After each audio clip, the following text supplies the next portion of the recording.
Great. Thanks, Councilmember Stuckey. Anyone else? Councilmember Marshall? Thank you, Mayor.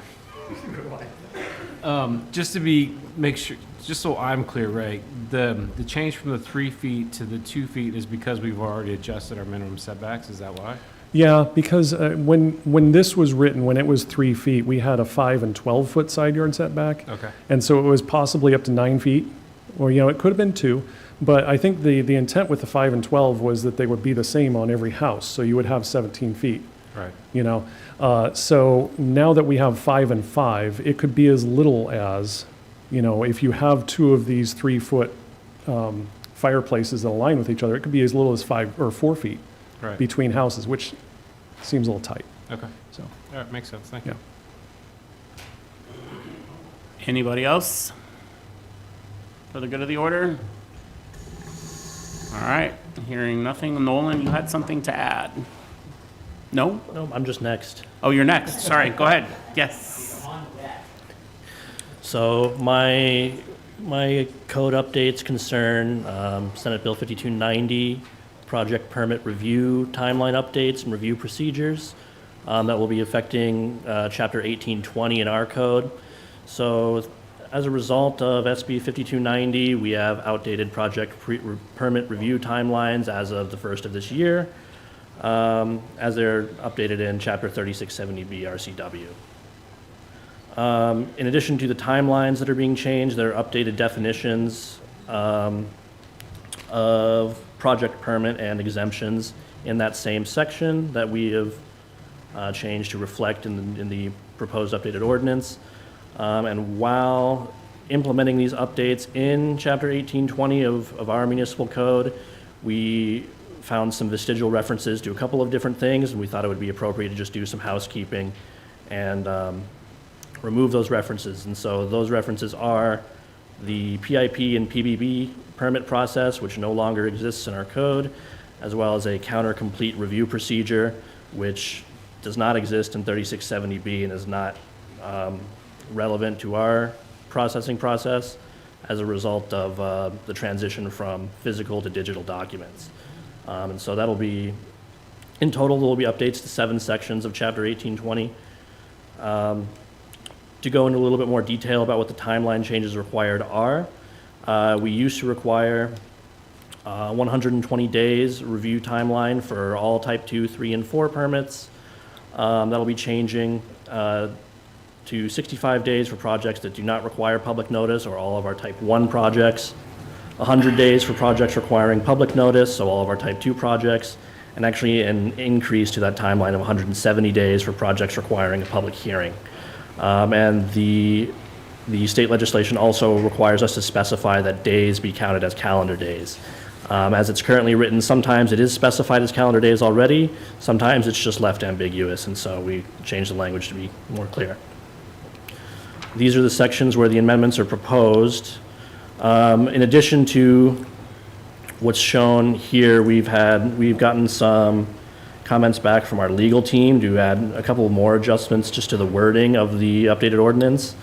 And we also found references in our list of Type 1 and Type 2 permits that will reference the land clearing process, which we might be abridging based on the presentation that's after mine.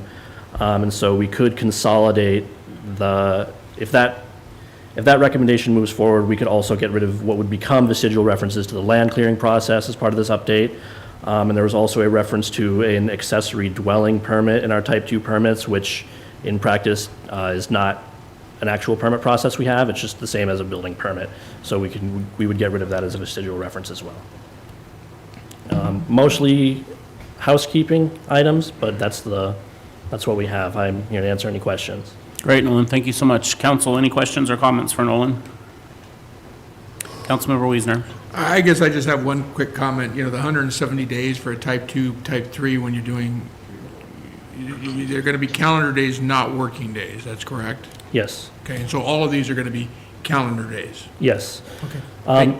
There's also language that specifies, and it's added to the draft ordinance, language that specifies when a applicant is notified that we're waiting on them how that affects the timeline, like the timer, there's not a real timer, but the supposed timer, it stops when it's in their hands, and then when it comes back to us, it adds another 30 days. So it's not quite so hard and fast, but there's language to address that scenario in the ordinance as well.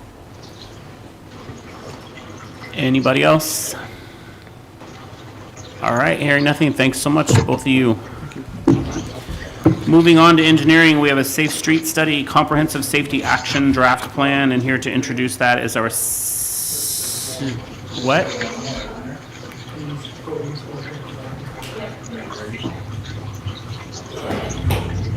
Who? This is from Dennis, Oh, sorry. but I'll be, Oh, that's okay. Where's he at? I'm online. Got it. Sorry, Dennis. Good afternoon. That's okay, Mr. Mayor. Good afternoon, council. This is going to be a brief presentation on what we're planning to do with our land clearing and grading code. As Nolan mentioned, it does filter into some of the process work that he's working on. So again, this is just the initial phases, just a FYI for what we're planning to do with this portion of the code. Land clearing and review and permitting is under our chapter 1947 of the municipal code and has been under the jurisdiction of the development services, while regulation of the grading process for developments is typically under the public works or the engineering division of that staff. There's a lot of similarities between the clearing and grading permits. You got to look at vegetation retention, stormwater conveyance, erosion protection. In addition, there's also state level review, which involves the Department of Natural Resources through their forest practices review. And of course, Department of Ecology is involved in the stormwater aspect of any development. All of those state level approvals are performed by the engineering staff. So what basically this amendment is planning to do is combine the land clearing and grading, which is done in several codes throughout the state, under one chapter, which is probably going to be 1947, and then also shift the land clearing review over to the city engineer or their designee in the engineering division of the Public Works Department. So it's anticipated that this code amendment will streamline the process, make it a lot easier to engage in the regulations of both land clearing and grading, be basically in one portion of the code. And also we've had discussions with Public Works staff on preparing a brief handout as well. So the next steps for this process, like I say, this is just the initial touch. We'll have a presentation to the Planning Commission tonight. Then we will shift the schedule so that Planning Commission will have an opportunity to look at at a draft review in March, and then bring it back to the City Council at the workshop in March as well. And we'll be on the normal codified process for code amendments. Hopefully by the June council meetings, we should have a draft ready for adoption. So with that, it's a brief presentation, but I'd be happy to answer any questions you might have. Thank you, sir. Council, questions, comments? All right, hearing none, thank you very much for the presentation. Now we will move on to engineering, safe street study, comprehensive safety action draft plan. Introducing that is our city engineer, Alex.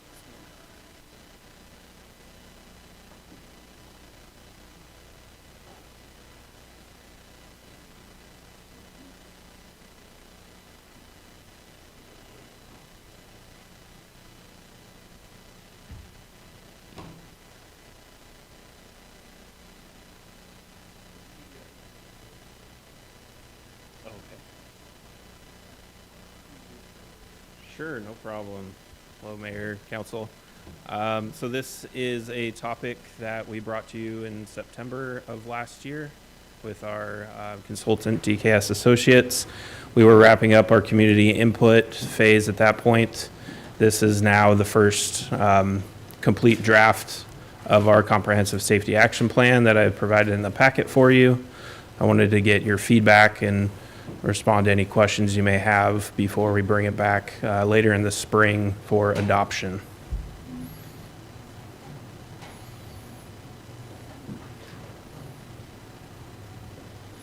All right, here we go. So as a reminder, we've been working with our Island Regional Transportation Planning Organization to adhere to this vision that the IRTPO will be committed to the goal to reduce the number of traffic deaths and serious injuries to zero by the year 2045. That is an ambitious goal, but that is something that is required as part of this report and to seek future grant funding. So again, this is to enhance the public safety on our streets for all road users. This plan is known as a Comprehensive Safety Action Plan. As part of that is that Vision Zero commitment that the city and council will need to make, along with a resolution. The one provided here in the slides is an example from the IRTPO. Schedule update, we are through the data collection and community input phase, and we are now finalizing the report, which has a list of safety projects to consider for grant funding. The analysis, and this is all data-driven projects. So the analysis, we found the most recent 5 years of complete data for Island County. There are 28 fatal and 119 serious injury crashes. You can see quite a few of those were hit fixed object, running off the road and county highways and such things as that, or right angle crashes that happens more frequently within city limits. Highlight here for community engagement, the survey was completed 284 times. We had over 400 comments on our social pinpoint map, 11 public outreach events, and over 24 project meetings. So again, this is data-driven. Here's a methodology for how we got to this list of projects. And for all of Island County, DKS came up with 18 non-infrastructure projects that are policy-based, and then 27 infrastructure projects. Here's a map showing the location of those projects, and the intersection screening sheet I provided to you. Just wanted to highlight why you see a high number of those projects shown in Oak Harbor.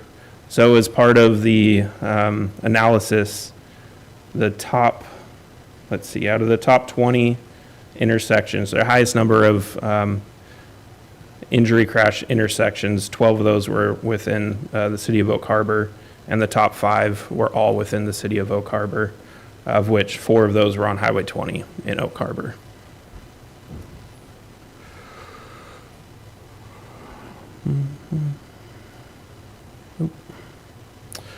So here's a zoom in of the projects shown for Oak Harbor that are proposed.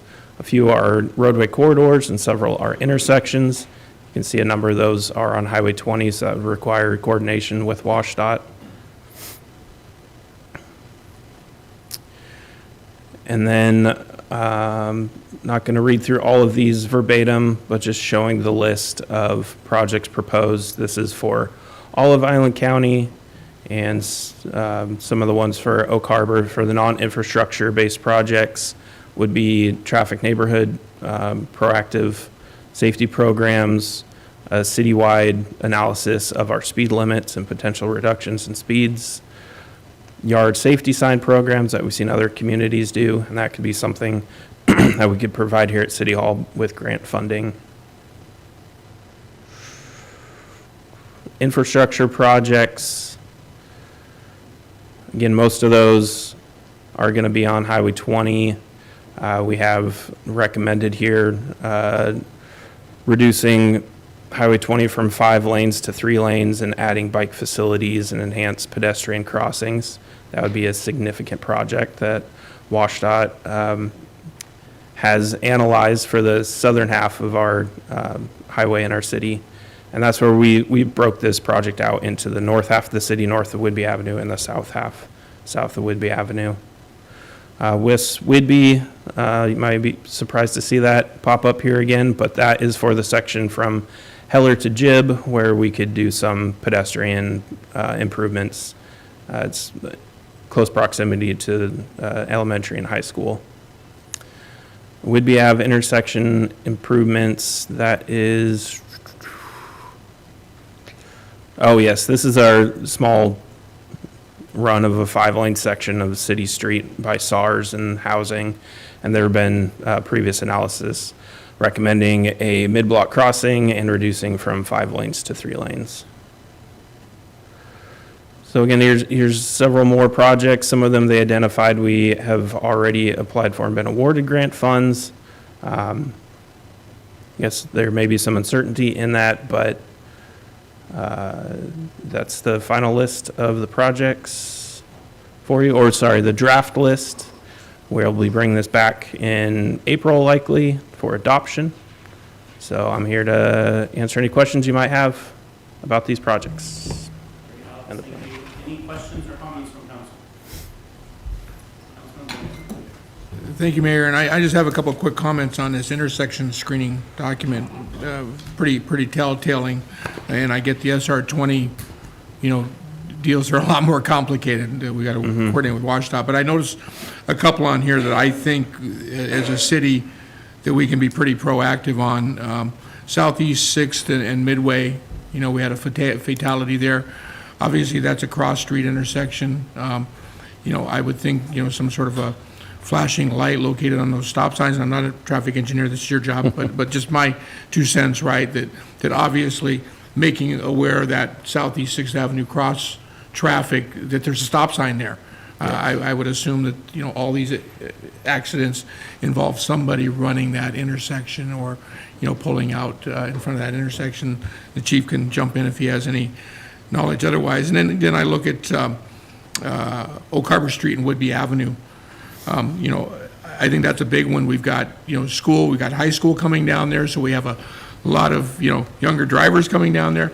We have a middle school, that people are walking there. I noticed a pedestrian accident there, and those are the ones that always should scare us the most, especially in an area where we know that traffic is probably school traffic. It was probably a school child. So, certainly, I would support helping you, Alex, any way we could as a council in these intersections that are in the city that are not on SR 20 that we have total control over.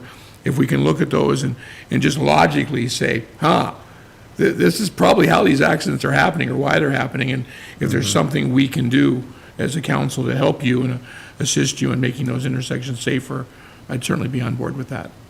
Okay, great, thank you. And that's a great point. These, city intersections, perhaps, we apply for grants, we don't get the funding. We still have this data available to us, so we can have that proactive approach to, really target these improvements with our local funds. Mayor Pro Tem has her hand raised. Mayor Pro Tem?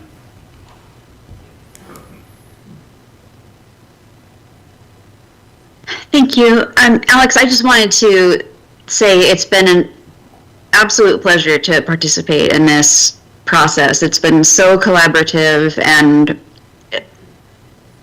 the group has managed to pull together so many different points of view. I really feel like we've covered all of our bases and heard from all the perspectives, and it's been fascinating, and I've learned a lot. But I love when projects are community feedback driven, and really you've gone out of your way to make sure that is the case, and that's how we're prioritizing these things. And I agree wholeheartedly with Councilor Wiesner that anything that the city can do independently of WashDOT to make anything a little safer, just let us know what you need. All right, thank you for the feedback. Thank you, Mayor Pro Tem. Councilmember Second. Yeah, 2 things. One, I really like this in the data. A lot of times I'll get people saying this corner seems unsafe or that corner seems unsafe, and sometimes that's true, and sometimes, it may be a little lower on the list, so it's nice to have the objective data. In the study, it talks about, there's a breakdown of where all the reasons for all of the accidents, and on there is distracted road user. Is that mostly cell phones? That comes from the accident reports, so perhaps police chief can talk to that. Yeah, so the information they used to collect the data is the State Patrol accident reports. That is only as good as the officer that, or trooper or deputy that's filling those out. Often that you'll indicate distracted driving, but they don't drill down on the why, what was the distracted driving. And since they're only pulling from the like check mark options that the officer, trooper, or deputy has, there is not the ability to get specific in that. So, So this doesn't mean that there were 265 accidents of people that were on their cell phones when not they at hit. all. No, it could be somebody, eating food in their car. It could be somebody changing the radio. It could be a passenger they were talking with. They could just be inattention on the roadway, those types. Other distractions. So for distracted, I mean, that's almost a little subjective too, from the officer saying if they were distracted or not. It is, and this was, Okay. and I did bring this up with the person that was doing the study. We had a conversation, and those were some of the concerns that we had. But it's really hard to get, you can't go back 5 years and get that information anymore, so. So not to say take this data and throw it out, but take it with a grain of salt then. And I will also add that this is data from the last 5 years. Since then, the city went through and we've done some resurfacing. The city engineer and streets department has narrowed some of our roadways with striping, and we believe we're seeing some improvements on lowered speeds and less accidents from some of those engineering changes. And those are things that we've been able to do with no cost change for us, because we would have restriped the road anyways. You mentioned, I heard narrowing the roadway. If I could put our Public Works Director, Steve Schuler, on the spot. A lot of people have commented on 7th Avenue how it seems narrower, and that means more dangerous. Now, we've had conversations, you've sent out material, but can you just, either you or Alex, just briefly comment on how a narrow road does not necessarily mean a more dangerous road? Yeah, I can speak to that. So it's some newer methodology. They've got a term for everything, self-enforcing streets. So the lanes are narrower, you've got vertical curb, you don't have the shoulders. The intention of that, and the horizontal deflection, the intention of that is so you pay attention and you do feel slightly uncomfortable driving through there, such that you'll drive slower and you'll drive closer to the speed limit. So it's not inherently less safe. It is actually designed so that the vehicles are traveling at a slower rate of speed. That project was really a pedestrian safety improvement project. And that's, the approach we took with that. That's why the path is wide. That's why the narrower lanes we have through there. So it forces you to pay attention, and that was the intention of that design. Just judging from people's comments, I think it's certainly having that effect. Sometimes I hear, it feels a little more claustrophobic or something like that, but the intent is to get people slow down, be safer. It's a very pedestrian area. So I think it's having that effect. Just takes people a little bit of time to get more comfortable with it, I would say. So thank you so much. And if I could just maybe add this. If I could just see if this works. Hello? I think it is just a good thing to pause on this. They've known from scientific data now that really when most of us drive, we are not driving consciously.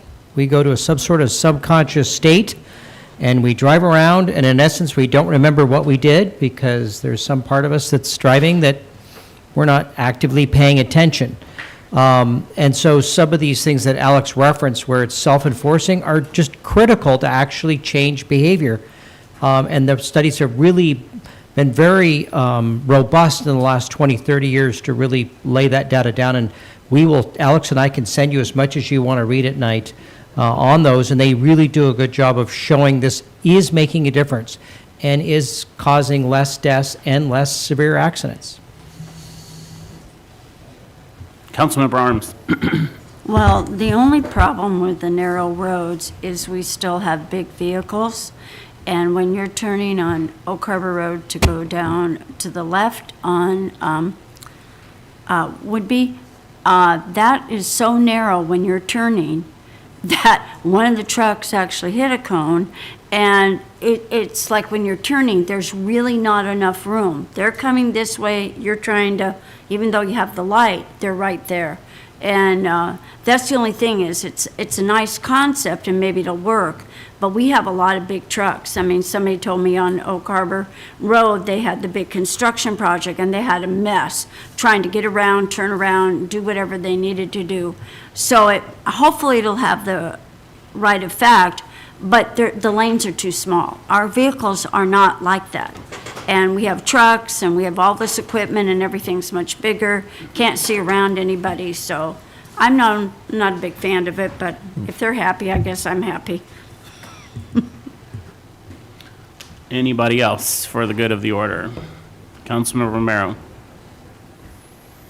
Just a quick question. With regard to this data that's been compiled here, was there anything that really stood out that was strikingly unusual about any of these intersections, or were they all what you would normally expect? Was there anything unique about any of them that came to mind? I'm not, if there wasn't, that's fine, but I'm always looking for the exceptional case, where there seems to be something that should be safe, but for some reason or another, more people are dying on it or something to that effect. Yeah, that's a great question. And working on this for 9-10 months to get to the point of seeing this data, that's what I was waiting for. So this is what I like to see, living off the data here. It did not come as a surprise to me that most of our collisions are on Highway 20. Right, we've got the most traffic on that street. It's 5 lanes wide, higher speeds. So that wasn't surprising. I was surprised to see that Southeast 6th and Midway was the highest injury intersection of our city streets. That wasn't really top of my mind. So again, that's, great to see as part of this analysis is, okay, we really need to be focusing there. For the collision, the cause of the collisions, 2 of the highest were the distracted driving, impaired driving. So in my mind, that really is, public education and accountability. There's not really much we can do about that from an engineering perspective. And then, the type of collision, hitting a fixed object, that's a tough one because we live in a rural county, island community. We've got a 2-lane highway, undivided with no guardrails. So how do we address that? Not certain right now. That's a bigger question. Thank you very much. I appreciate the organized data, though. It gives a good picture. Anybody else for the good of the order? All right, thank you, Alex. Yes, thank you. Next up from Finance will be our master fee schedule, Schedule G and Addendum 2, and here to introduce that is Deputy City Administrator and Finance Director David Goldman.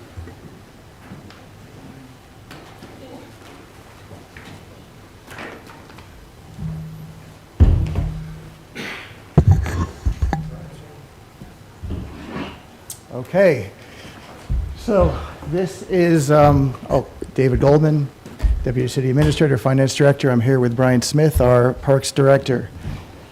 So this presentation will have a few slides that you have seen previously. So the comprehensive master fee schedule was adopted by the City Council at the last council meeting, except for Schedule G, Parks and Recreation, and Addendum 2, Senior Services. Those 2 items will be the topic of discussion today. So some of the changes to Schedule G and Addendum 2. First, we incorporated Addendum 2, Senior Services, into Schedule G, since we now have a comprehensive Parks and Recreation Department. We updated park facility and field reservations to be by the hour. We included a staff usage billable rate. We included annual rates for on-site storage and monthly rates for the use of the concession stand. We updated class and activity fees to reference the activity guide that we publish multiple times a year. And we also have online, with our app that folks can use to sign up for classes as well. I believe it's called Civic Rec. And then we also updated room rental rates. There were some questions about the outreach that was performed regarding the league rates and the leagues in general. I put this slide together based on feedback I received regarding soccer, football, and baseball and softball. You can see that there's been a number of meetings over the past few years with each one of these leagues. There's also been additional discussion here and there at the, at our Parks Commission as well. The topics of discussion during these meetings was scheduling, maintenance of the fields and the facilities, and the future rate increases, the future fee rate increases that will be coming down the pike. So with that, are there any questions? We did our best to answer your questions at the last meeting, and we're both here again to continue to be able to answer your questions and hopefully resolve any issues and concerns you may have. All right. Questions or comments for David or Brian? Mayor Pro Tem has her hand raised. Mayor Pro Tem. Thank you, Mayor, and thank you, David. I was able to ask my questions and get them answered last week. I just wanted to thank the mayor and David Goldman and Brian Smith and Sabrina Combs for being so very generous with your time and being patient with me. And I learned through that conversation that most of the unanswered questions I had, or the hesitations or the concerns that I had, were more focused on the logistics of implementing this and the scheduling and that, rather than the actual numbers on the fee schedule. So after talking to staff, I'm personally comfortable moving forward with the document as is, and as we kind of work out the kinks and get this implemented, then we can address our logistical concerns as they come up. But I wanted to thank staff for all of the time and the information and the patience and their candor. It was a great conversation, and I really appreciate it. Thank you.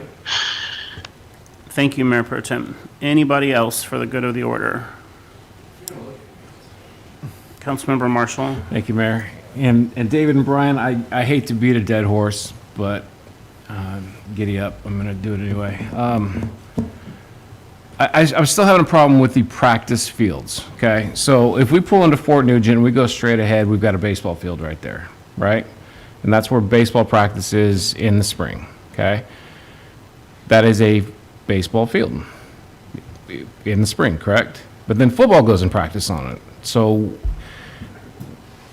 if football were to practice on that, or if another entity wants to practice on that, how do we define that? How is it a baseball field in the spring at $25 an hour, but a football field in the fall at $55 an hour? I mean, I don't see where the justification is. The same is true for the field south of the game field. Soccer practices on that field during the spring. Football practices on that field in the fall. Is it a soccer field at $20 an hour, or is it a football field at $55 an hour? I mean, how do we justifying?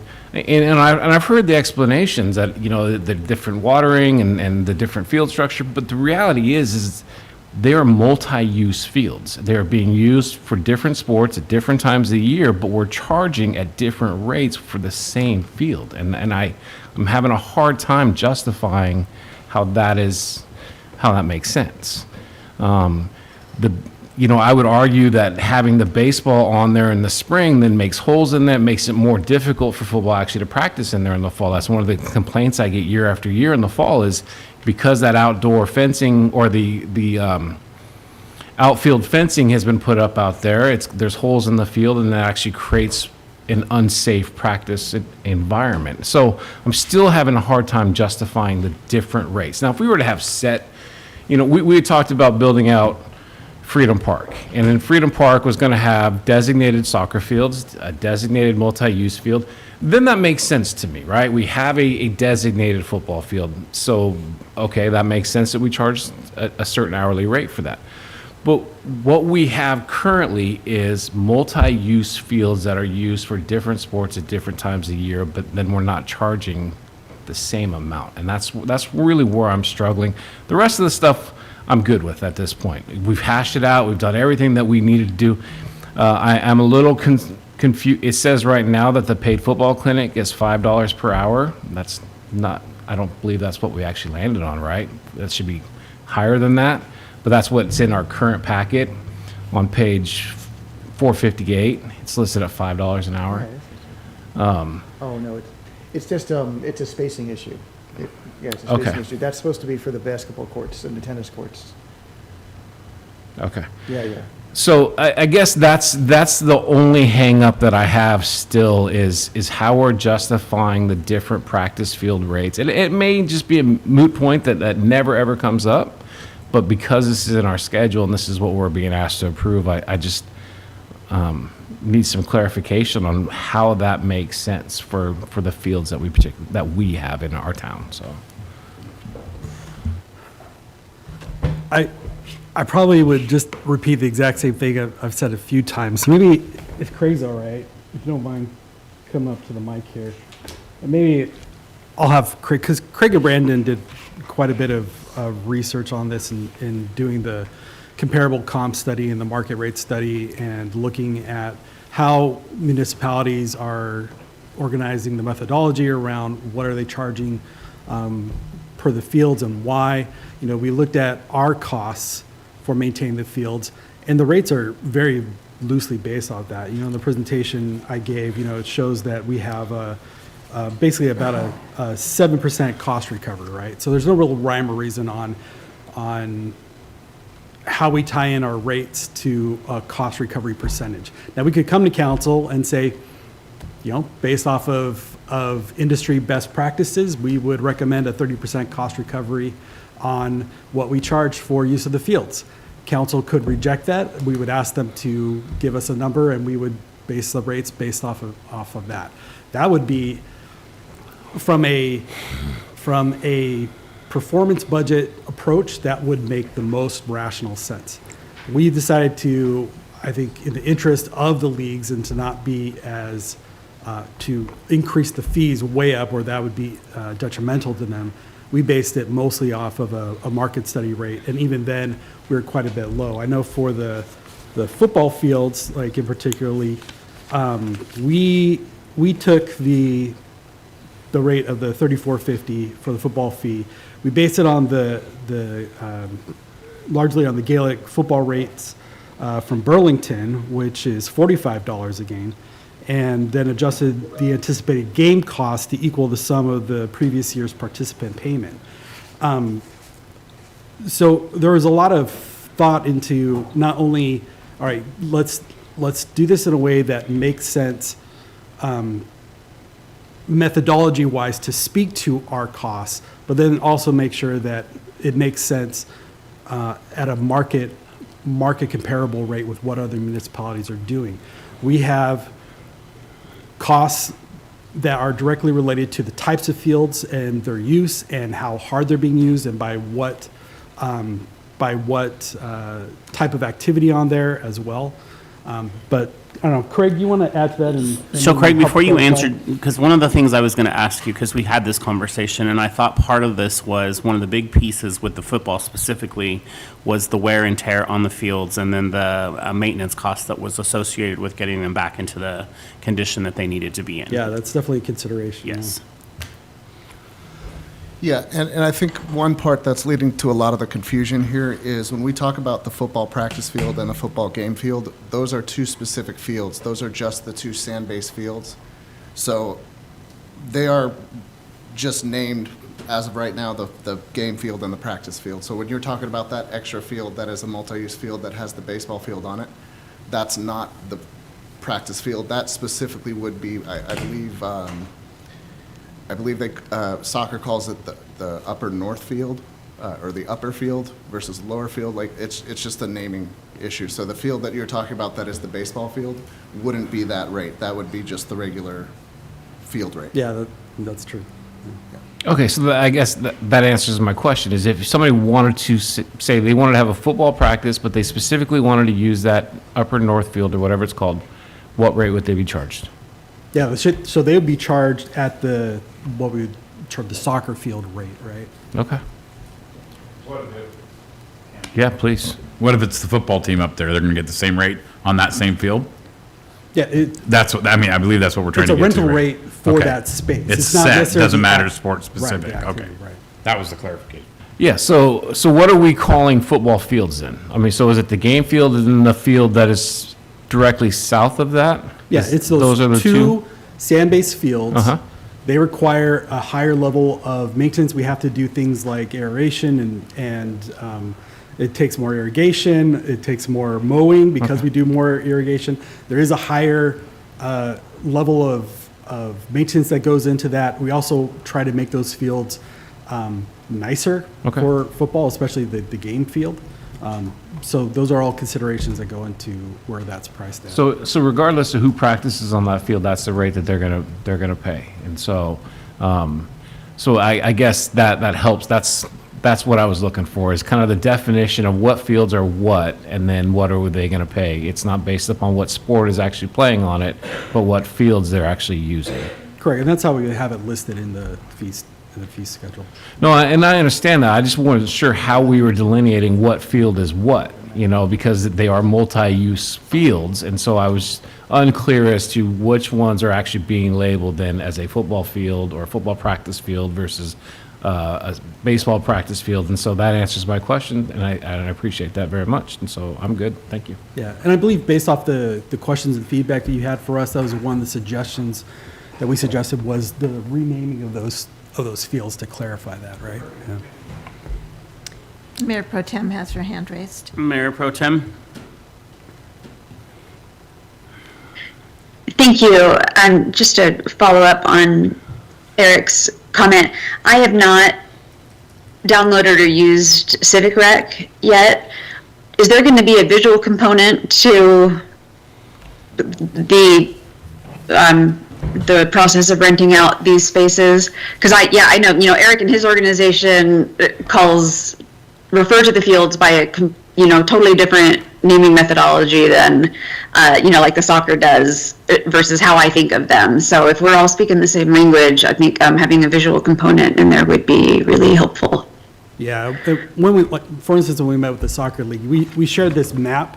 I don't know if you can see that, but I'm happy to send that over to you. But this is how the fields are broken out in Civic Rec, labeled, soccer 1, soccer 2, soccer 3, soccer 4, right, football.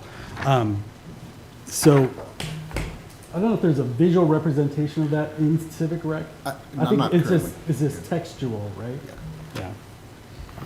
But we can look at providing a map that might make that easier to identify. And to generally describe it for the folks listening, it looks like the fields on the lower area, there's 5 soccer fields. What's that? Multi-use, so that's baseball. We have the multi-use field, which is on that upper plateau, which is still kind of to the west of the southwest of the restrooms. And then to the east and upper portion of the park by the playgrounds, you have 2 football fields. So David and Brian, just to let you know, Mikhail has worked in Civic Rec, and she said we have the ability to add those images in there. We can also work with our communications officer to work on some communications we can add to the website to clarify some of this. So we know that is all part of the additional outreach that we talked about working on. Thank you. Yeah, even if we just posted references on the city website so someone can look at them while they're, on Civic Rec. Like I said, I have not played with the app yet, so I don't know what it looks like, but thank you. Yeah, anything we can do to eliminate confusion and make sure we're all speaking the same language. Yeah, that's a great suggestion, and we'll work on implementing it. Thank you so much. Councilmember Wittgenstein. When it comes to renaming the fields, can we actually name the fields so they're fun? Please? I mean, like, Field 1? Really? Let's go see Ducky at that field. This is a little bit down the road, but eventually what we would like to do is have the fields logoed in the middle with, representation, probably from like local schools, right? So this would be the Explorers Field, or this would be the Eagles Field, or whatever, but. Yeah, sponsorships. All right. Anything else? Councilmember Wiesner.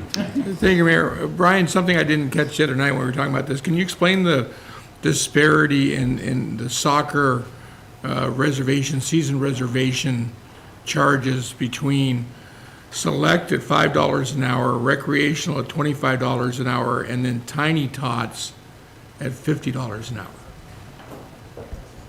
Yeah, so Rec and Select is in $5 an hour. So if you look at the clean version in your backup, that's the version that will actually go in front of council for approval. If you look at the cross-out and underline version, that is a document that's created by Microsoft Word, and it decides where to place certain things, whether it's on the right line or not, unfortunately. But the clean version, if you look at that version, you'll see that the numbers are lined up properly. Yeah, sorry, but there is a price difference between those, and the difference is based off of standard cost recovery modeling, right, for recreational programs. So what that dictates is that we do more subsidy of programs that are user groups of either a general public good or like introductory or little kids or kids with disabilities, things like that, right? So those are more heavily subsidized. Where the more individual benefit, things like competitive sports teams and things like that have a less subsidy, right? So that's a more based off a higher percentage of a user fee. So a little kid's top program would be more heavily subsidized than recreation, which is an introductory and a little kid program, versus select, which is a more competitive program. Yeah, now I'm looking at the clean version with the right rates. That makes absolute sense, because you get the other version. It was like, why would we be charging the Tiny Tots that much more? And I knew you wouldn't do that to the Tiny Tots, Brian. No. Thank you. Anybody else for the good of the order? All right, hearing nothing, thank you very much, gentlemen, for your presentation. Moving forward to Human Resources, our Human Resources Annual Report, and here to introduce that topic is our Human Resources Director, Emma House.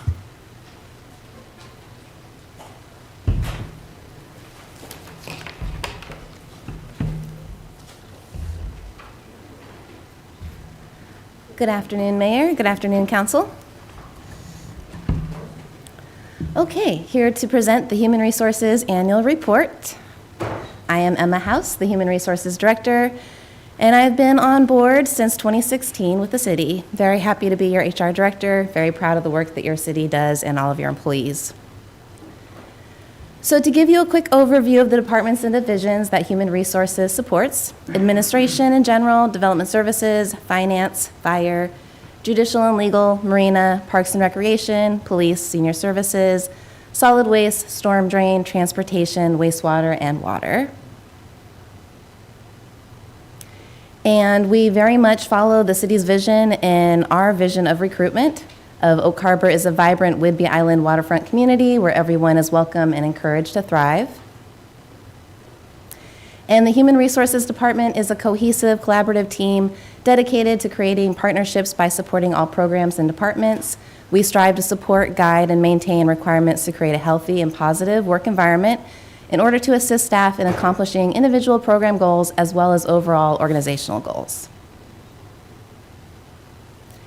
In workforce development and recruitment from the Human Resources Department, we very much follow the Equal Employment Opportunity Statement here. The City of Oak Harbor fosters respect for all. The city believes the participation of men and women of diverse ages, races, religions, cultures, abilities, and personalities will add to professional development and organizational success.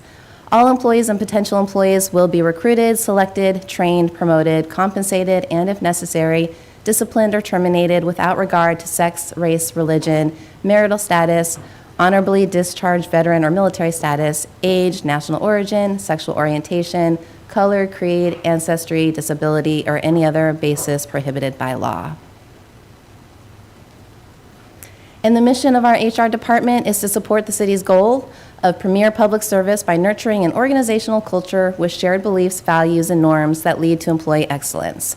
This culture, in turn, elicits a diverse and creative work environment, which leads to superior performance through teamwork and employee recognition in a safe and productive work environment. We have very many areas of support. We provide a lot of different assistance and resources in all of these areas. I won't read them all, but you can see them all here on the screen. And I do not do this work alone. We have a very wonderful HR team. We have LaFleur Barrera, she's our HR analyst, civil service secretary. Rachel Steckel, she's our HR generalist and payroll specialist. And Jedi Wilson, he's our HR assistant. So we make up the HR department, and I'm very proud of the accomplishments that our team has made in getting certified and credentialed as HR professions. And to give a little bit of a breakdown about our roles and responsibilities in our department, I lead the department as the HR director, and then I have the assistance of the HR analyst, the HR generalist, and the HR assistant to carry out all of our initiatives, all of our goals, and all of the requests that we get from all of the different areas that we support. We also have created the 4 different program performance areas that I've listed down on the left-hand corner that we're going to highlight today. These are the HR budget performance program areas: talent acquisition, employee health, benefits and wellness, training development, performance management, and risk management. To highlight the projects from 2024, we were very excited to implement our union contracts that we negotiated at the end of 2023. We will be negotiating union contracts again this year during 2025. We did implement a classification and compensation plan for our non-represented employees. We were excited to implement more employee self-service capabilities, and we implemented the ethics and compliance hotline.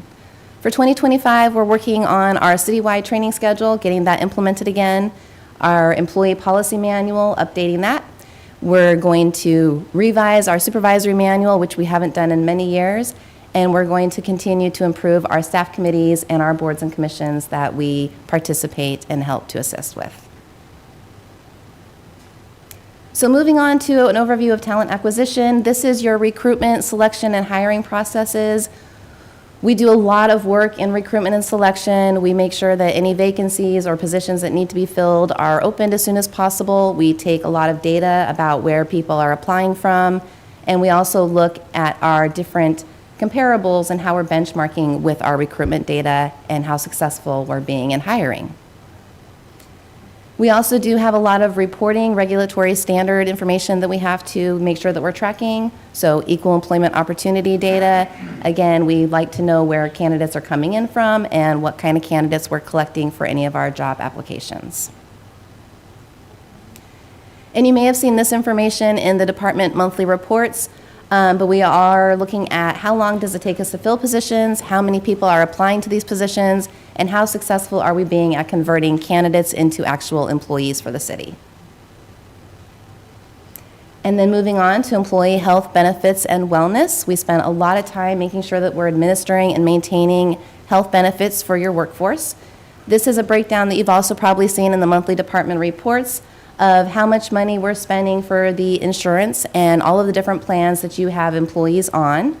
And it also breaks down the cost of payroll per month. So we are tracking that data and sharing that with you in the monthly department reports.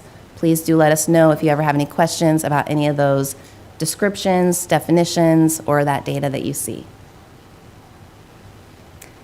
And then the wellness group. We have a really, really great and active wellness committee.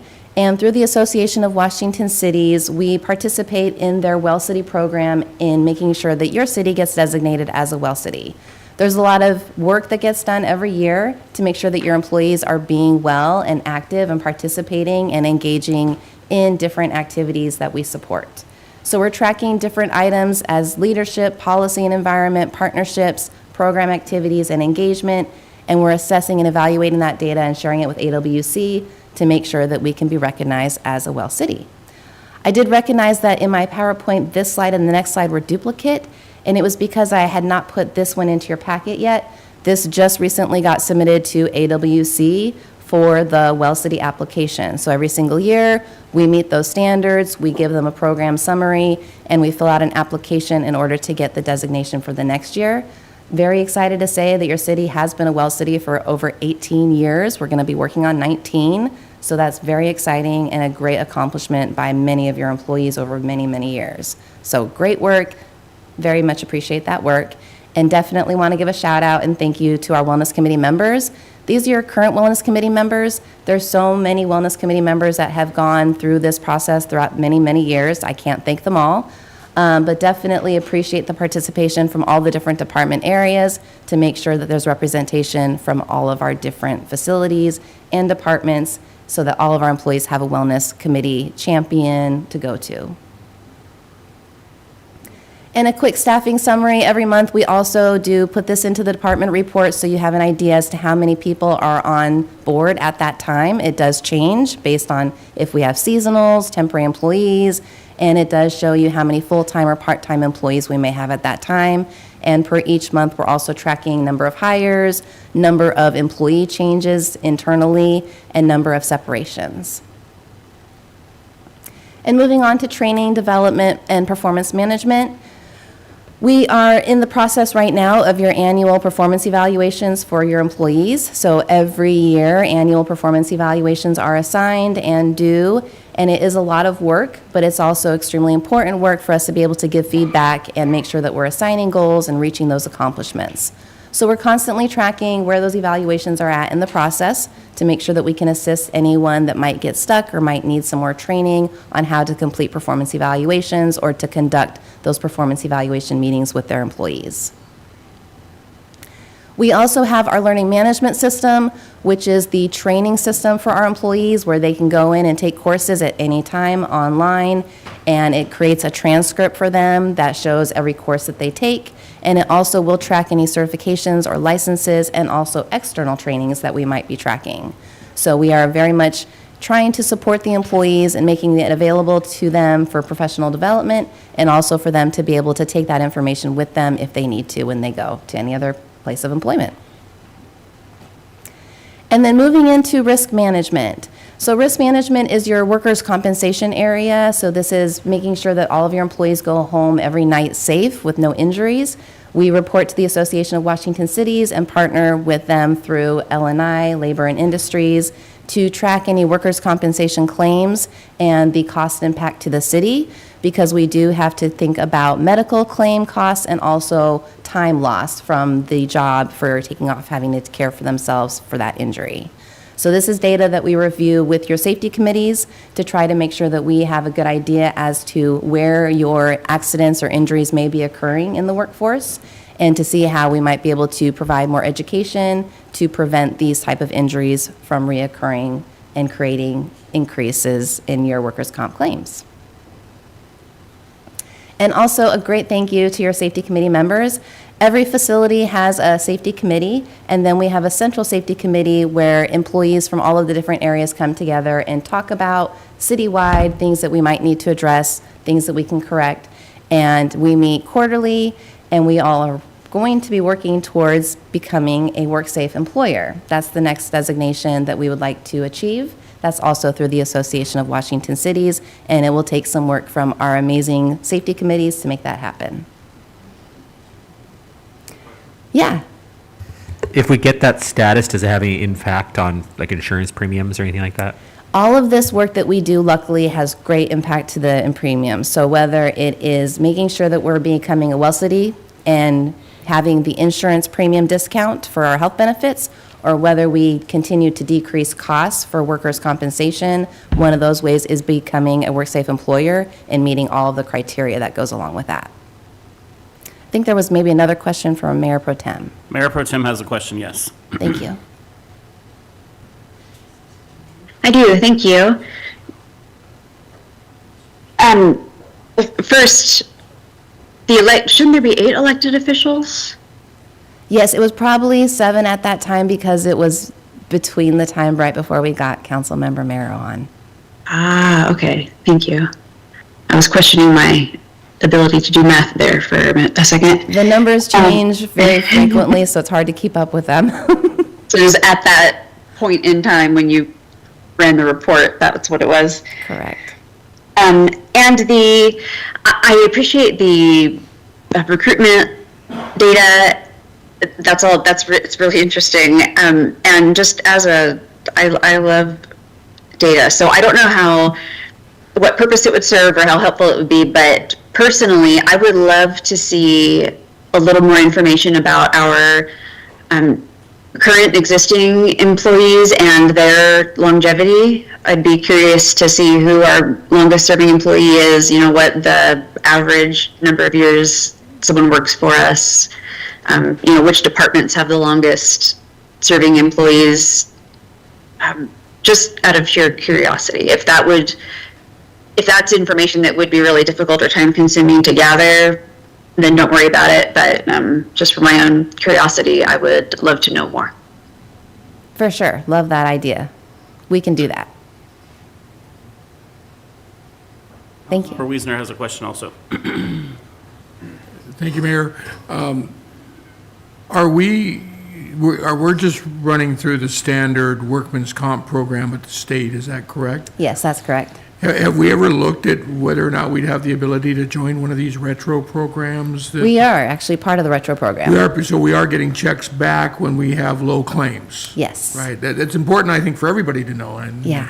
it's important, obviously, for the department heads, but I think it's important for every staff member to understand that when we save money on workman comp claims, we are getting a percentage back 2 years later of the workman's compensation claim dollars we pay, the money we pay into workman's compensation, and that money's going right back into the city, which allows us to do bigger and better things with each of the departments. So, I don't know if everybody from staff's aware of that, but I think that's something we need to talk about. In fact, I think we need to be fairly open with staff when we get those checks back at that 2-year mark, how much that check is, because I imagine they're fairly sizable. Yeah, they have been significant. Right, and that check is coming back to us because of the efforts of our staff, right? So I think they should be included in that information because it's their work that's actually getting us that money back.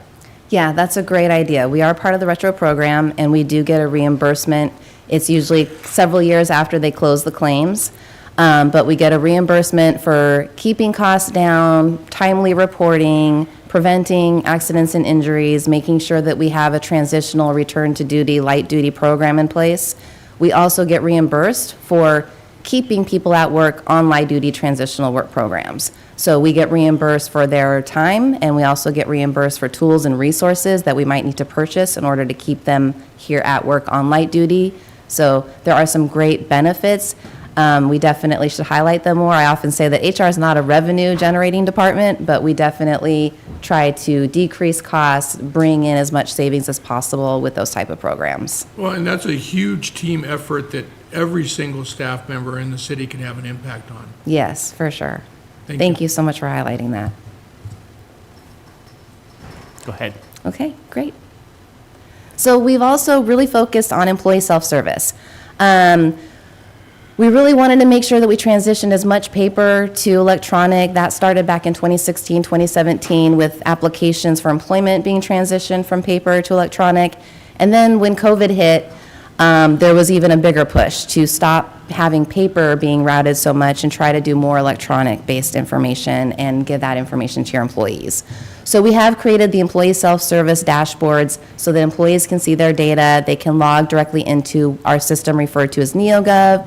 They can pull up information that they need to pull up, see any tasks or forms that might be assigned to them, and they can complete it all directly through there electronically, and it'll track it, send it to the next person in the workflow, and save any documents that they might be completing directly to their electronic personnel file that they can directly look at online versus having to come into our office and try to look at a paper file.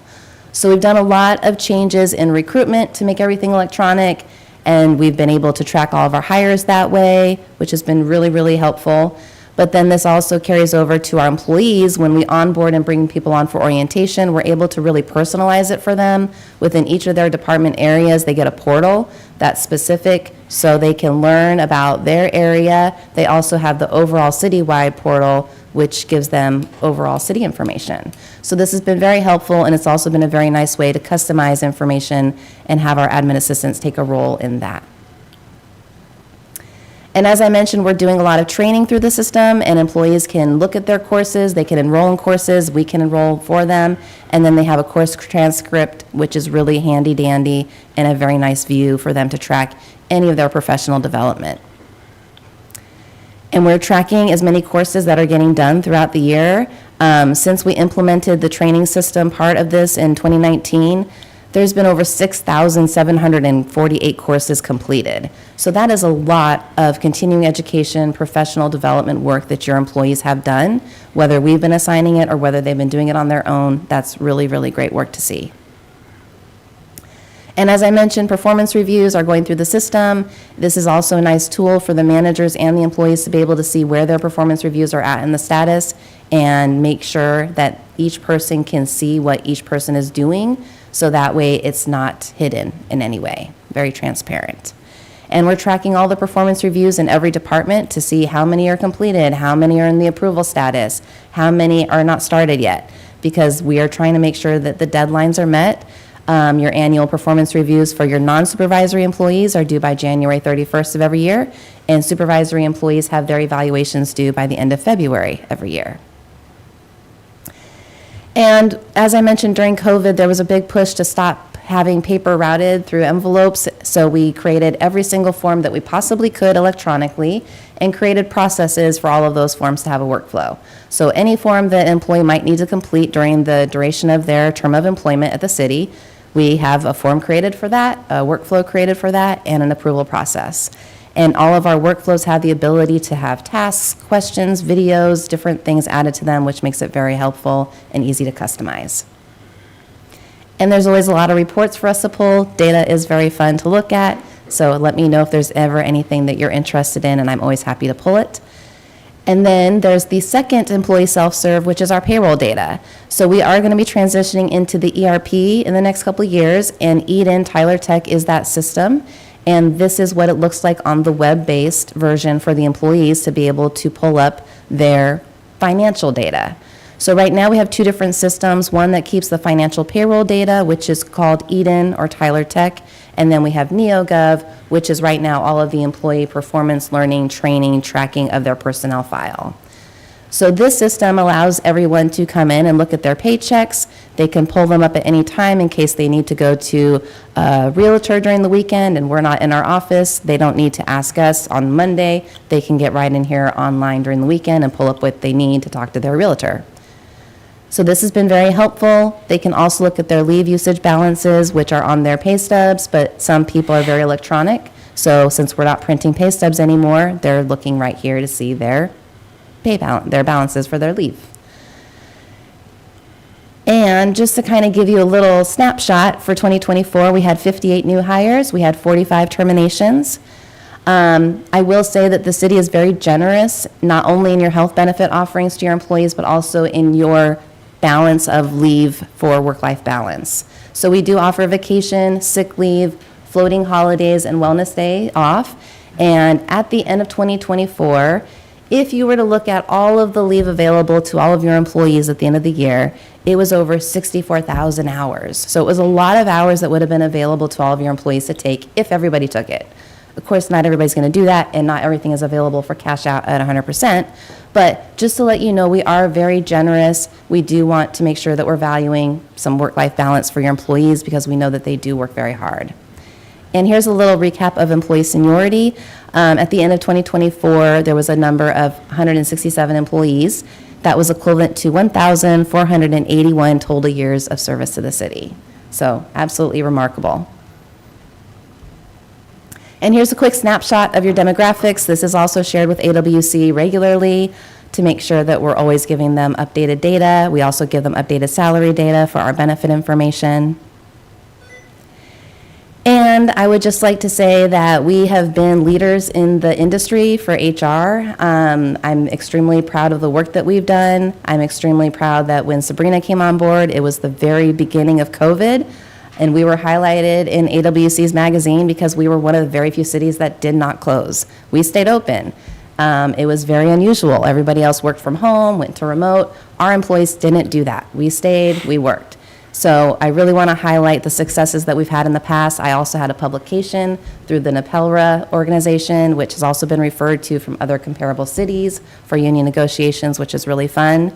And just recently, I was part of the PASHRA Recertification Advisory Board, where we looked at their certification process, all of their testing materials. We changed up all of the examination questions for people to get certified from PASHRA, which is extremely a very honorable achievement for me to be able to say that I was part of. So, very exciting. And as a reminder, we are always recruiting. We don't always have a lot of opportunities open, but we always have something available for somebody to apply. So please reach out to us. Please check our website. And here's the different ways that you can do that. And I'm here to answer any questions you might have.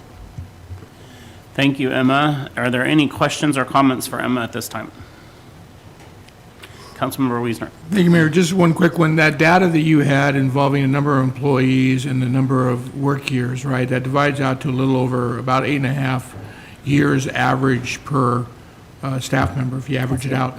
That'd be a nice piece of historical data, I think, for if you have the ability to look back at that. And you know, what I'd like to see is a trend, right? That you know, what I don't want to see is a trend where that 8.5 years is shrinking, right? But I think for us as a council, I mean, just as the, you know, the over purveying, it'd sure be nice to see where that trend is. Is that 8.5 years pretty steady? Is it declining? You know, is it increasing? I think it's just a good overall judge of health of our staff, you know, by us sitting up here. So it'd be an interesting piece of data to gather up in some sort of flow chart for us. Yeah, we can do that. Thank you. That would be great to see. Anybody else for the good of the order? All right, thank you, Emma. Thank you. All right, last item on the agenda is Parks and Recreation Flintstone Park renovations layout. And here to introduce that topic is our Parks and Recreation Director, Brian Smith. Kevin, we're going to get to you next, Kyle. Afternoon. Councilmember Marshall, I realized that I misspoke and probably need to just clarify real quick. When you had the question about utilizing basically the baseball field there, and I said we charge you soccer rates, that's inaccurate because we don't charge for practices. So it'd be a zero charge, right? We only charge for games. So unless you're holding games on that location. My question wasn't specifically for the league, just in terms of if somebody wants to rent that space, at what rate would they be charged at? Okay. So, yeah, you answered, and I appreciate that. Thank you. All right, so we're here to talk to you about Flintstone Park renovations. If you remember back last August, we came to a workshop just to, I guess, introduce the topic that we would have to reconfigure Flintstone Park with the installation of the angel statue. At that workshop, mostly we wanted to get your thoughts on a proposal by Beth Munns to relocate the Flagstaff to Veterans Memorial Park for Veterans Memorial Day. We did find it much more difficult to remove that Flagstaff than we were anticipating. It was cemented in to the catch, and so we realized that we could not remove it without completely destroying the base. So since we had only talked to you about it in a workshop, we hadn't had like any kind of formal motion from the council. Before we permanently made the decision that we couldn't come back from with doing that, and we checked with the Navy, and when they relocated theirs, their solution was they just cut it when they did their relocation. We might do the same, or we might just jackhammer that base if that's what council wants to do. But we'll talk a little bit about that.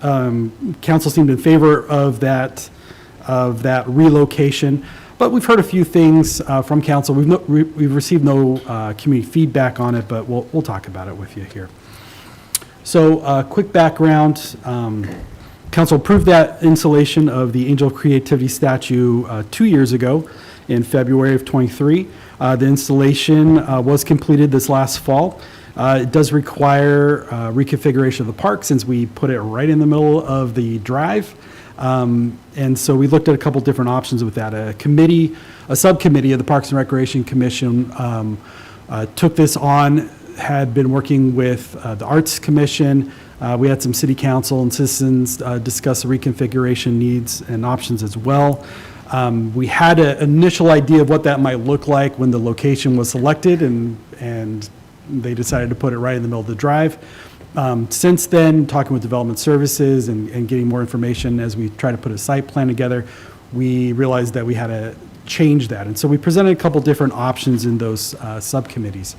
And here's a little background on the discussions that we've had, really starting with a motion from the Parks and Recreation Commission for approval to reconfigure the park. Our subcommittee discussed what that proposed parking area option might be, and talked about different reconfigurations options, and brought that back to the commission on the need to reconfigure it, do the reconfiguration. and discussed the Naval Flagstaff and the proposal to move that to Veterans Memorial Park. Shared that with the City Council at the August 28th workshop. We then went back to the Parks and Recreation Commission to discuss and review a number of different site plans for the rest of the configuration. The subcommittee pretty much met every month to talk about that. The groundbreaking was in October for the angel statue, and we had some on-site discussion with the commissioners that were there and city council members that were there. At that groundbreaking, did hear some feedback on, well, we've decided to push back moving the flagstaff, but now that we've installed the statue and kind of looking at it, does it really need to be moved? I think the way that they play together and the locations work just fine. The recommendation from the Arts Commission is still to relocate that with Beth Munn's proposal at Veterans Memorial Park. In November, we had the Parks and Recreation Commission reviewed those options again. They made a motion of approval on a layout design, which is option one that we'll be sharing with you. And then we did receive a couple of public comments on that layout that was selected, and the subcommittee reviewed those comments, and then we reviewed those comments again with the commission as well. That didn't really change their recommendations. So we've had ongoing internal discussion, including sit-down meetings with engineering and development services about the options. We had some feedback from development services, particularly about two-way traffic with an option of keeping that lower parking lot. Originally, we had looked at cutting off the drive right where the statue is and then just expanding that drive back out. And I believe Kyle has a site plan that kind of speaks to that original layout. There's some reasons why we took that option out, though. So to look at it together here, you can see the location of the angel statue there in the drive. It was selected from three possible areas. We looked at where the existing flagpole is, where the little pavilion is as well. As a harbor-facing piece, we wanted to have it ideally as close to the shoreline as possible, but keeping it out of the high water line so we didn't trigger additional permitting. There's also consideration for the hydros and how they interact with that space. The main drawback to the placement was that it would block the traffic pattern, and we'd have to kind of reconfigure that. So, like I said, we had a discussion with you guys back in August about the Flagstaff. It has been in Flintstone Park since 1991. It was with on Naval Air Station for 45 years before that. A gift to the city. We had a proposal for rededicating that along with a new plaque to be moved to Veterans Memorial Park, and that was presented by Beth Munns and I.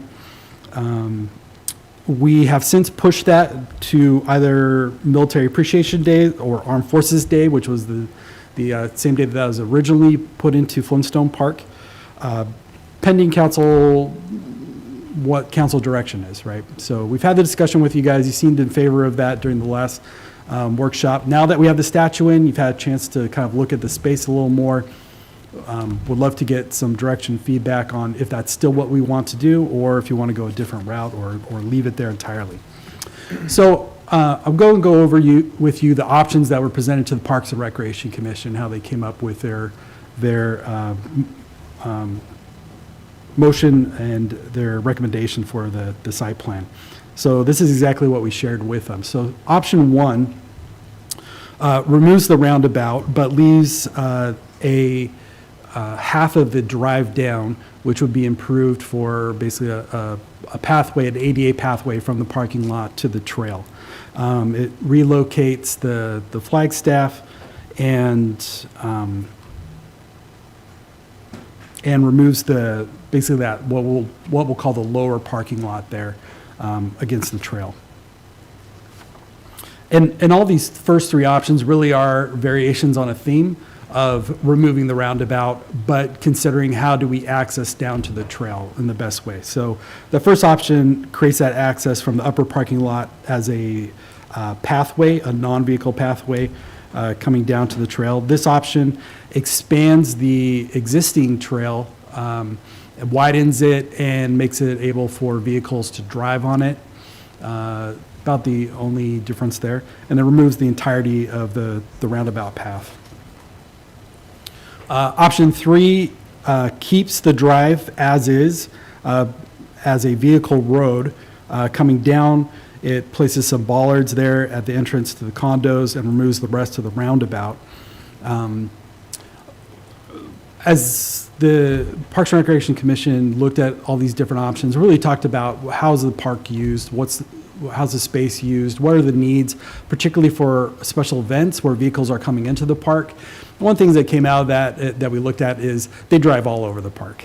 They're really not keeping to the pathways. The park has been fine. There's not really damage to it.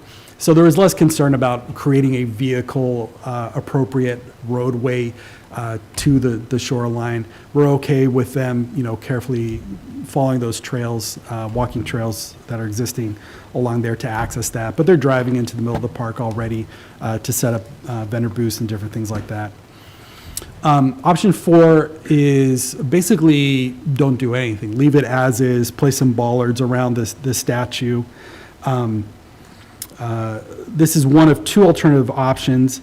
It doesn't really meet the intent of what both commissions wanted to do to make changes to the park to expand the green space, but it keeps that lower lot. One thing with this is that we would probably have to modify the drive and bring it further south towards the trail. That would probably remove one or two of the parking spaces along the lower parking lot if we did that. So there's some comments from the Parks and Recreation Commission as we evaluate these things, primarily looking at the function of the park, how's the space used, what do the commissions want to see happen with that space. The park is fairly underutilized. It's primarily used as an event space by the public, but throughout the year, a little bit of a picnic space. People like to walk along there. We have a lot of people that walk that shoreline trail between the marina and Windjammer Park. It's heavily utilized. Every time I go down to the marina or driving along there, I just count along, and it's usually about a dozen or so people that are out and about on there. It's heavily trafficked. The commission was kind of split on this. On the vote with the layout. Like I mentioned, we received 2 public comments regarding it. I know there's more feelings out in the public about it. We're happy to have as much public dialogue around it as the public would like. We want to come to a place that makes sense. Some of the art commissioners expressed their desire to see the waterfront parking area removed.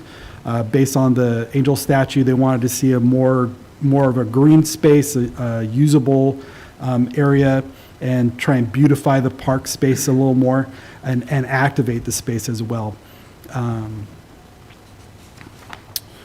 So the subcommittee took that idea. They had quite a bit of discussion around doing things like smaller events, kid recreation programs, outdoor enrichment classes, yoga in the park, movies in the park, different things like that, and really making this kind of a small little event space that we do smaller activations year-round in. So just to give you a little bit of a look at the park and as we're looking at these options, what these things look like. So here's that pathway along the east side of the park. Option 2 would expand this to a 10-foot trail, similar to what you see here at Windjammer Park for vehicles to drive on. But like I mentioned, vehicles drive all over the grass already, so they kind of felt that maybe this was unnecessary to decrease that green space with a larger roadway there. The trail there that you see on the right-hand side would remain, connecting from Windjammer Park through Flintstone Park and on along Bayshore Drive out to the marina. But that parking lot would be removed from options 1 through 3 there. So this was the original thought before we installed the statue and really had discussions with Development Services, was to just simply cut off the drive at the end of the parking lot, and maybe we could expand that single lane traffic drive into the parking lot into 2-lane traffic. Simple enough. A couple concerns that came up from that. One, Development Services strongly recommended that we do not do that. There seemed to be some history with the condos there, and it might be the reason why it's a one-way loop instead of two-way to begin with, of having cars pull out towards the condos. I don't know if that's a headlight issue or what that was, but Ray Lindenberg was adamantly opposed to doing that. The second is that we have a Gary Oak that's right there on the very edge of that landscaping, on the west side of the landscaping, right by the roadway. You currently have ordinances in place in Code 2016 that protect Gary Oak trees. We've put that in there without any recourse for variance or exemptions. And so unless you want to repeal that code, we cannot remove that Gary Oak tree to expand that road. We've looked at, well, how much space do we have to work with? Currently, that roadway is about 13 feet. We'd want to double that. I was just talking with Dave a little bit, and he would say at a minimum we'd want 22 feet. We're a bit short of that to be able to do that. We could expand it as much as possible and, see if we can get traffic through there. But again, Development Services was a little hesitant on the amount of space that we had to do 2-lane traffic there. So that option was removed. So option 1 was the option that the Parks and Recreation Commission recommended, basically removing the roundabout, turfing that all in, so it's a large green space field that different activations can be done on without worrying about vehicle traffic. But we would maintain a pathway from the upper lot coming down to the trail. And the upper lot would be expanded with that drive space. So that'd give us about another 3 or so parking spaces. And then we have quite a bit of parking space along the roadway there. We do have, and I do recognize that, this removes a right up against the water parking option, right? But we do have a beautiful water edge parking lot, literally right on the other side of the condos at Windjammer Park and the parking lot there that is accessible to the public. Any questions or comments? All right, so they do have questions and comments, but before they do, Kyle has asked to present something on this topic, and I don't have an issue with him presenting. Is there an issue with any of you allowing him to present something? Councilmember Williamstein.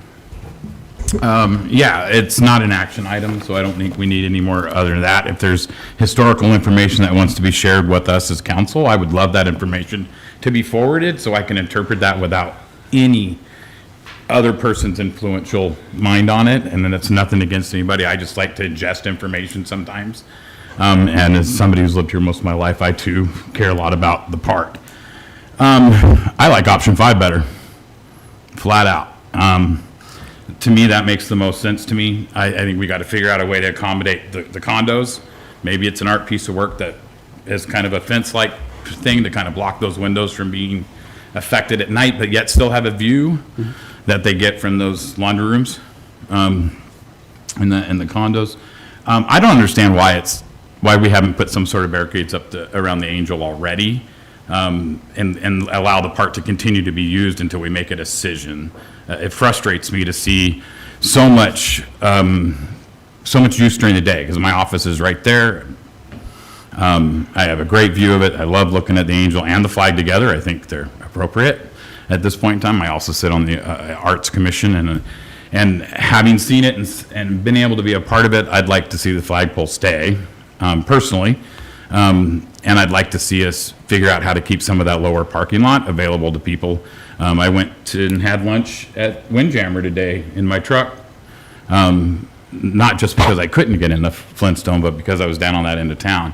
And there was like 2 parking spots when I pulled up at 12:20 at the waterfront, and significant people in the park using the park as well. Flintstone's got people in and out of it all day long. It's a very pedestrian-friendly park, which is, I get the understanding to increase the green space in there for that purposes and for the events and whatnot. I'd be curious how Hydros feels about having a solid grass area versus a potential parking lot to work from too, when they're in that department of stuff. I'd like to see the parking lot still be accessible on that lower end. And I'm in favor of leaving the flagpole. It seems like it's more work to move it and cost and whatnot. It's in a great spot. It looks beautiful. It's part of Flintstone Park. It has been since '91. It's just like the car can't go anywhere. No matter what we do, that Flintstone car has to stay.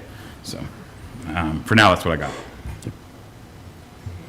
Anybody else? Councilmember Wiesner? Yeah, I agree with everything he said. And I am going to have to dismiss myself, so my apologies to my teammates here. But we're thinking alike. Obviously, the removal of that second half of the roundabout gives us that additional green space, I think, that we're looking for. But, having water-facing parking is just so valuable. And with shoreline management rules and everything, we're never going to get it back. Getting that back would be like, another 3 years worth of permitting process. And I would just hate to see it go away. Thank you. And again, sorry, I got to step out. Councilmember Marshall? Thank you, Mayor. I too prefer option 5. I understand the idea of activating the park, but I think given our weather around here, that's the best way to activate that park, is allow people to park there and enjoy their lunch and eat. One way, I believe, to mitigate the possibility of having the lights into the condos is perhaps just put a gate and close it at dusk. So it's open dawn to dusk, and we have less of that light intrusion into the condos. But I like the idea of removing that additional roundabout section. But I very much in favor of keeping the parking there. So, thank you. Councilmember Stuckey? All right, let's yabba dabba do this. Nothing? All right, fine. All right. Looking at the options, what about the financial situation? I mean, I would assume leaving things the way they are, option 5 would be more financially feasible than option 1. I mean, is there that much of a cost difference? Yeah, so we're doing this project in-house. We have $12,000 specifically for the project. We have another $30,000 that we can redirect from 2 other projects that aren't happening right now. So that gives us about a little over $40,000. The option 5, which we'll have to look at, if you wanted to go that route, we'd either have to get that would be a variance in the width of the roadway and be able to squeeze it in there, or you'd have to look at a way to relocate that Gary Oak tree. That option would probably be the more expensive because it would require expansion of a roadway, and so we're adding in road base and asphalt and all that kind of stuff. The rest just removes, which is much cheaper. You may have mentioned in your presentation, I apologize, was the Parks Commission for leaving the flagpole there? Like even with the option 1, were they for leaving the flagpole? No, they motion approval to move it to Veterans Memorial Park. Yeah, which we presented to you guys when we brought that with Beth Munns. It was a split vote. Those that didn't vote for that, did you get an impression of which option they preferred? One of them was in favor of option 1. Kate, I'm not sure of. I haven't got her feedback, but okay. Yeah. Those are those, you're asking who voted against, or who wasn't? No, I don't even know who. Those that voted against the first option, I'm just wondering if they had a different option they were leaning I'm towards. sorry. I'm sorry, yes. The ones that voted against? Correct. I'm really testing your memory, I understand that. I'm trying to think back to the comments on it. I think one of them wanted to see the lower parking remain. The other one, it didn't have to do with the lower parking, but I'll have to get back to you on that. I believe it was Eric Dupinski. Okay. Yeah, it's a tough call, because, I mean, I can see the merit for, the arguments, there's not enough parking. I can see that a lot of people do sit down there, eat their lunch, have their parking. I mean, I could also see merit for saying, hey, let's just have another green space. So I'll be honest, I'm a little on the fence with this one, which isn't very helpful for this discussion, so I apologize. Thanks. Mayor Pro Tem has her hand up.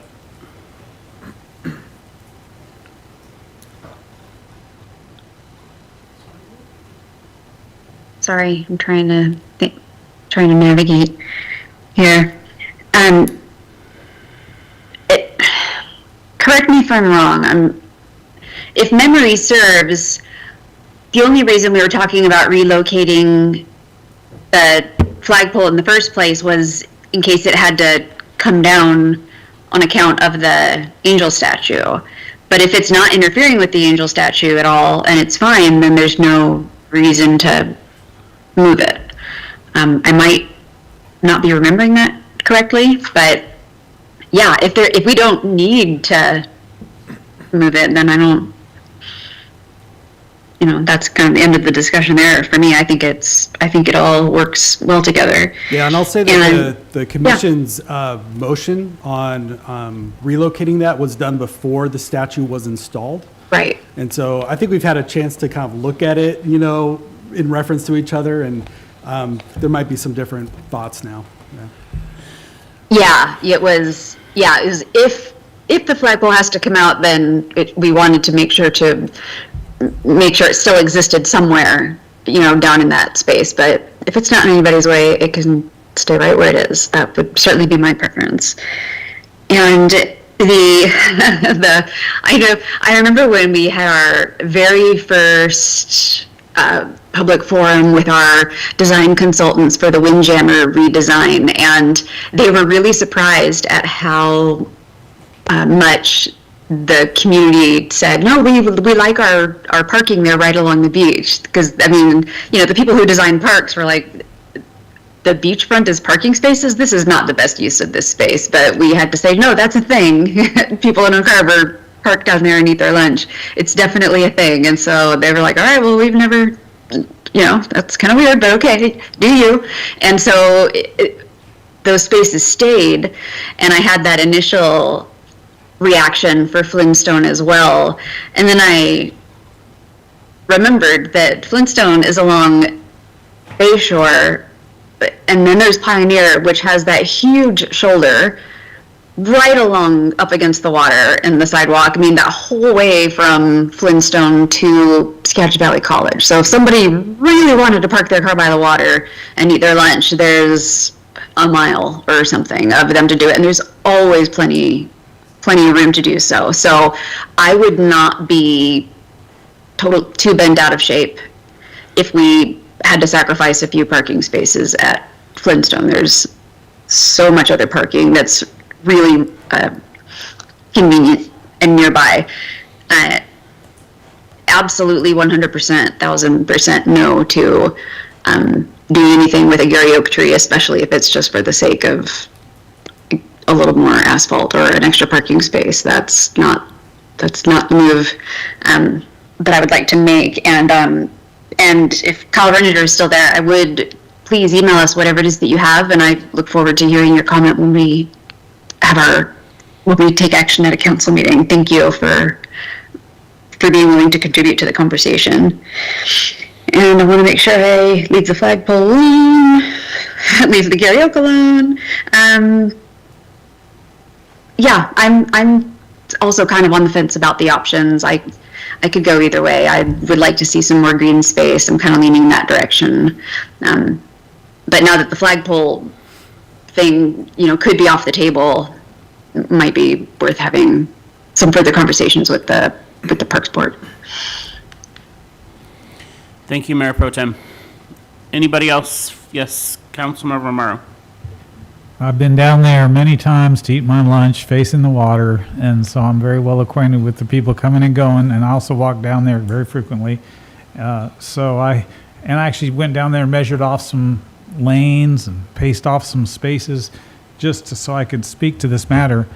And so I've come to some tentative conclusions, and one of those is the flagpole where it is, if it's not creating a problem logistically or structurally, might maybe need to be sandblasted and painted, but leave it, because there's a history there with regard to Flintstone Park and the Navy and the whole area. I'm very much in favor of preserving and expanding parking, because there's a tendency among civic planners, and not as a matter of fault, or external engineers and stuff, to think of green, but I'm thinking about the end users, and we have a large population of people that's increasing, and they're going to be going down to the waterfront and being able to drive in there and have your lunch in cold weather, rainy weather, and then those people who are mobility disabled or limited, they can come down in there and also enjoy the waterfront facing there. But I did pace off beyond where the curbs are for the parking spaces. Now, there may be engineering limitations with regard to, but it could be brought further closer to the water, I think, maybe. Okay, but there's structural issues regarding that. But I'm just looking at that, and I'm saying that this is not the most carefully engineered use of the space. I'm thinking this could be done better. I did observe the pathway that we were talking about, perhaps paving so a vehicle go down it, but really that's a pedestrian pathway. As long as two people can pass without stepping off, then, this, in law enforcement, I would have called it righteous. So it was righteous as I was looking at it. And let's see, what else? So no movement of the flagpole, and definitely not the Gary Oak. But this is the 21st century. Cannot engineers this is not impossible. Like the light to facing the condos. This is not a earth-shaking project. And we're talking about height of fences, right? Well, okay. So I'm just thinking that we need to maintain this parking down there so people can drive and eat their lunch, and especially when we are a high-paced group, high-paced society, and the idea that we're going to make all this green so that people can go spend an hour and a half going walking around and enjoying the reality is we're a high-paced society, and we need to have that option for people to just go and come out. And I've witnessed it many times, and I've been a participant of it down there at the waterfront. Let's see, anything else? So keep in mind the end users, and oh yes, law enforcement, right? If you have an obstruction that could even remotely be hit by a car, not to mention the statue that in downtown, right, there was a vehicle that came down the hill and hit that statue, and the original placement of the statue, you say, well, that is righteous. It's not going to, but no, somebody came through and plowed into it. And so the main thing is after all of that we've gone through with regard to the angel of creativity, we want to make it designed so that the traffic that does go down to the waterfront, that it's practically impossible for them to hit it. Okay, and then the turnarounds and all that. But like I said, this is the 21st century. The engineering on this cannot be impossible to do this right. But that's my opinion. But I'll go with how the council goes. That's all I have. All right, anything else? Councilmember Wigginstein.